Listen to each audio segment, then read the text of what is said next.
Sejam bem-vindos a mais um episódio do podcast Educação. Eu sou a Thaísa. Eu sou a Emily.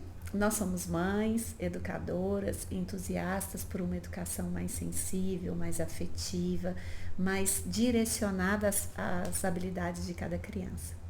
Falamos para os jovens, para os adultos, para os responsáveis, professores, todos aqueles que se sentem responsáveis pela educação de alguém.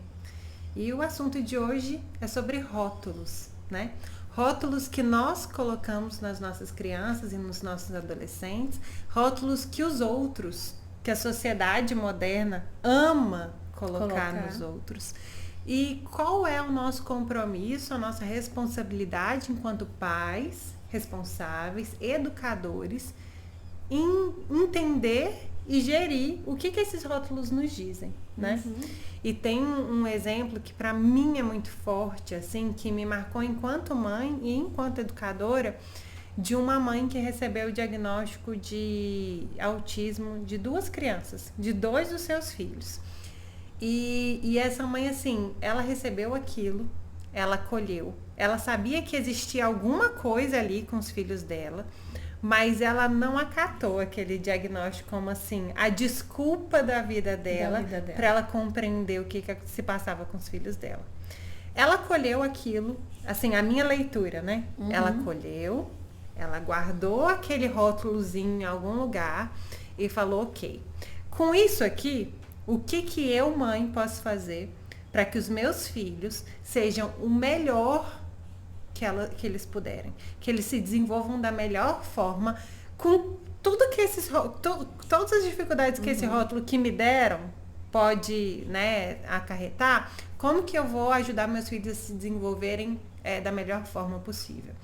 E é um dos exemplos mais lindos que eu já vi de como ser uma mãe que abraça, que acolhe, que luta pelos seus filhos.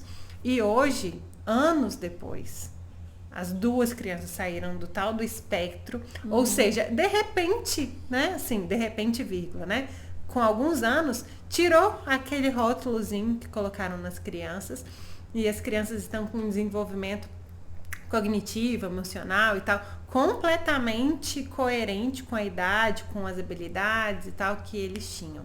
Então, assim, isso me mostrou muito sobre rótulos. O como a gente, às vezes, pode até receber, né? Um diagnóstico, um rótulo. E, claro, assim, também é uma vivência muito específica, né? Disso que a gente disse que eu estou trazendo. Mas o quanto é importante que nós, enquanto pais ou educadores, a gente receba, compreenda o que aquilo pode significar, mas, de forma alguma, a gente limite a nossa criança por causa de um rótulo. Exato. Eu acho que o rótulo, ele tem um significado talvez um pouco pesado, assim. Que a gente tente buscar é a era da indústria. Em tudo tem rótulo. Todo produto tem que ter rótulo, porque precisa ter a informação. Aí nós começamos na organização da casa a colocar rótulo em tudo. Rótulo nas gavetas, rótulo nas portas, rótulo nos potes, para que tudo tenha informação. E aí nessa onda do rótulo, a gente começou a rotular as pessoas. Numa maneira talvez de não parar e pensar, tipo, gente, são seres humanos, não é um pote, não é uma gaveta, não é uma porta, são seres humanos. E nós nós oscilamos muito, de acordo com a nossa emoção, de acordo com o nosso momento de vida. Então, o mais complicado, quando a gente diz de diagnóstico, o diagnóstico já é uma coisa mais profunda. Claro, a gente tem que buscar um diagnóstico, eu acho que questionar um diagnóstico, que talvez não deva acatar a um diagnóstico só, talvez buscar outras opiniões, mas assim, o rótulo eu acho que ele vai mais fundo, porque a gente não é só um diagnóstico, é um rótulo que a pessoa vai conviver para o resto da vida, que é aquele, essa criança é chorona. É o birrento. É o birrento, é o comunicativo, até isso. Porque o fulano é o comunicativo. É o que é amigo de todo mundo. Então, vários desses rótulos, que muitas vezes nós achamos que são saudáveis, geram uma cobrança na criança. Se eu digo, meu filho, mas você é muito comunicativo, e sempre chega uma hora em que ele tem alguma dificuldade de comunicação, ele vai se culpar. Mas eu sempre fui tão Mas eu isso. sempre fui tão isso, eu sempre fui tão comunicativa. É aquela história da disciplinada. Ai, mas meu filho é muito disciplinado. Ah, mas ele é muito disciplinado, ele é muito organizado. Gente, isso gera uma cobrança na criança. Olha, mas sabe que agora, assim, eu tô me identificando com isso. Eu tô achando que eu sou muito desorganizada, né? E você E ouviu a isso vida inteira me fala. Então eu acho que eu até exerço uma pressão interna para continuar sendo isso. Porque eu vou deixar de ser eu. Porque isso faz parte de quem eu sou, não é? Olha só que louco. Porque toda a vida, minha irmã sempre foi muito organizada e eu sempre fui muito desorganizada. E sempre fui o que eu fui. Então imagina se agora eu desse de ser organizada. Minha vida mudou. Mudou. Vai deixar de ser a Amy. Não, pode. Olha, tanto que isso é sério. Isso é muito sério. Isso é muito sério, gente. Eu ouvi, a gente gravou um episódio de choro agora há pouco, e eu era uma criança que chorava muito. E hoje eu sei os motivos que eu chorava. Hoje eu sei, hoje adulta eu sei, eu compreendo os motivos que eu chorava, mas eu era rotulada como uma criança chata. A Thaísa é chata, porque a Thaísa chora por tudo, porque a Thaísa chora demais, ela é chata. Então eu cresci ouvindo que eu era chata. Então eu fui com um processo de autoconstrução e de autogestão, pensando, gente, eu não quero ser essa pessoa, eu não quero ser chata, eu quero ser uma pessoa agradável, eu quero ser uma pessoa gente boa. Então, no processo meu da adolescência, no processo meu da vida adulta, aí hoje em dia, eu ainda escuto pessoas da minha família dizerem, nossa, mas você era uma criança muito chata. Aquilo me incomoda tanto, como que os adultos ainda têm a necessidade, até hoje, de repetirem aquilo. Não bastasse eu ouvir isso a minha infância inteira, a minha adolescência toda. Hoje, na minha vida adulta, nos meus 42 anos, eu tenho que continuar ouvindo que eu era uma criança chata. Você tem que falar assim, e você continua um adulto chato. Então, assim, o quanto isso é sério, gente. Pensa no meu processo, eu convivi isso e fui tentando não... Gente, eu não quero ser isso, eu não quero ser esse rótulo. Só que aí a gente chega num ponto que a gente tem duas opções. Ou a gente abraça o rótulo, como você fez, isso. Abraça o rótulo, ou a gente repele o rótulo e fala, eu não quero ser isso. Mas o processo de você construir uma nova imagem é complicado. Porque vira e mexe, alguém vai lá e tocar na sua ferida. Sempre. Sempre. Por mais que você queira ser organizada... Não, eu nem moro mais com a minha mãe, nem bagunço mais a casa dela, nem convivo mais no mesmo quarto da minha irmã, mas eu continuo sendo desorganizada. Exato. E por mais que você queira ser organizada, na cabeça da sua mãe, você é aquela Emily de 8, 9, 10 anos desorganizada. Exatamente. E é difícil mudar a ideia que a sua mãe tem de você. Então, por isso, nós, agora mães... Para nós trabalharmos isso, gente, já com os nossos filhos pequenos, para que a gente não construa essa imagem em nós e neles, que a gente constrói na gente primeiro. Gente também. A gente constrói em nós primeiro, para depois a gente passar para eles. Então, para a gente ter esse cuidado, para não construir em nós, não, esse filho é assim. Esse filho é assado. Não, gente, é um momento da vida. As crianças mudam, as crianças oscilam. Por mais o Eduardo, meu marido, ele estuda perfis comportamentais, né? Então, fala assim, é possível identificar um perfil comportamental na criança? É possível, só que não é determinante. Por exemplo, na primeira infância ela pode ter maior tendência de um perfil, depois, mais velho, na adolescência ela vai ter predominância de um outro perfil. Então, os seres humanos, gente, eles não são iguais e eles estão em desenvolvimento. Então, é muito complicado a gente pegar uma criança com 1, 2 anos, rotular ela. E se a gente manda ver um rótulo ali, o quanto a gente limita, sem imaginar o estrago que a gente pode estar fazendo. O estrago que a gente pode estar fazendo, exatamente. Não só na adolescência, mas na vida adulta. Exatamente. Então, a gente ter esse cuidado, porque é do ser humano, cada vez mais, eu falo, né, tendência do século XXI, nós saímos rotulando tudo. Rotulando crianças, adultos, rotulando tudo. Então, nós temos esse exercício, eu acho, de evitarmos rotular. Enxergar a criança como ela é, mas sem nomear, porque o rótulo é um nome, né, que a gente dá. Então, a gente quer identificar um comportamento que seja predominante nela, a gente vai lá e dá um nome. Aí ele é teimoso. Gente, se você vira para criança, mas você é muito teimoso. Você já construiu em você a ideia de que aquela criança é teimosa. Agora você está transferindo para ela. Gente, ela vai a vida inteira achar que ele é teimoso. E aí ele vai, talvez, perseguir essa teimosia, porque ele é teimoso mesmo. Ele é teimoso mesmo. Tá que nem eu, organização. Minha mãe e meu pai já falam que eu sou teimoso, então eu vou ser. Eu vou ser teimosa. Já que eu tô carregando isso mesmo. Já que eu tô carregando esse rótulo, então agora eu vou ser. Né? Então, o quanto isso é mais impactante do que a gente imagina. Porque a gente vê muitas pessoas que falam de educação, falando sobre, não rotule a sua criança, evite rótulos, né, que atrapalham o desenvolvimento. Gente, mas isso é muito mais além. Tem vários adultos hoje em dia fazendo terapia, fazendo processo de autoconhecimento para descobrir quem ele realmente é, porque ele não aceita aquele rótulo. Tipo, eu fui rotulada a vida inteira disso, mas eu não aceito esse rótulo. Então eu quero descobrir quem eu sou. Porque eu acredito, eu acho que eu sou um rótulo. Só que aquele rótulo não serve em mim. Então, quem eu sou então? Eu não sei quem eu sou.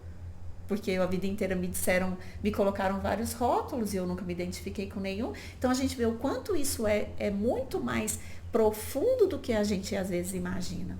A questão do, mas é um simples rótulo. É um simples rótulo. Eu tô num processo aqui agora. Esse podcast pode mudar a minha vida. Mas sabe uma coisa que eu me preocupo muito, sem ter pensado no meu próprio rótulo, é de pensar assim, eu tento me cuidar para falar muito assim, porque às vezes a gente expressa mesmo o que a gente está sentindo com as crianças. Por exemplo, teimosia, né? E eu sempre tento falar assim, vocês estão isso.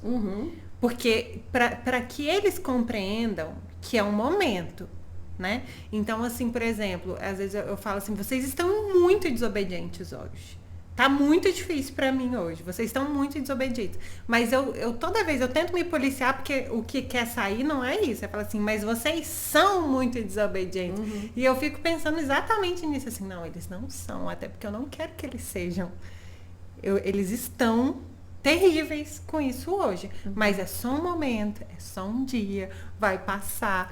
E eu não quero que eles internalizem isso, porque senão, imagina uma criança internalizar que ela é desobediente. Acabou. Ela não vai obedecer ninguém Nunca mais, exatamente. Então, assim, esses rótulos são um perigo muito grande para nós. Tanto na gente limitar o potencial que essas crianças têm, quanto a gente imaginar tudo que esse rótulo traz no sentido do desenvolvimento de quem ela é, da própria personalidade, dos seus comportamentos, do seu desenvolvimento social, psíquico. Então, assim, pra que a gente quer isso? Eu achei o máximo isso. Eu acho que é realmente sobre a industrialização e a gente querer rotular tudo. É muito louco. E aí, igual você falou, em alguns momentos a gente pode dizer, você está... E a Marina mesmo, ela fala muitas vezes, porque eu sou distraída. Eu falo, não, filha, você está distraída. Não é que você vai se rotular, eu sou uma pessoa distraída. Não. Você fica distraída no balé? Não, no balé eu fico extremamente concentrada, porque eu tenho que estar concentrada, eu tenho que acompanhar a coreografia. Eu falei, tá vendo como que você não é uma pessoa distraída? Você está distraída ou você se deixa distrair em alguns momentos, o que é normal, todo ser humano se distrai.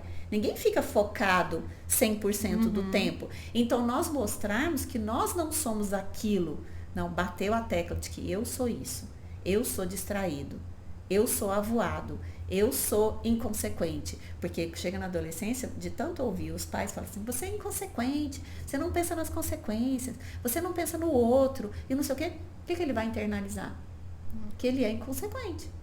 Que ele não pensa no outro. Se isso for repetido diariamente, semanalmente para ele, ele vai internalizar isso. E aí depois fica difícil de nós virarmos a chave. Não, você não é inconsequente, você pensa no...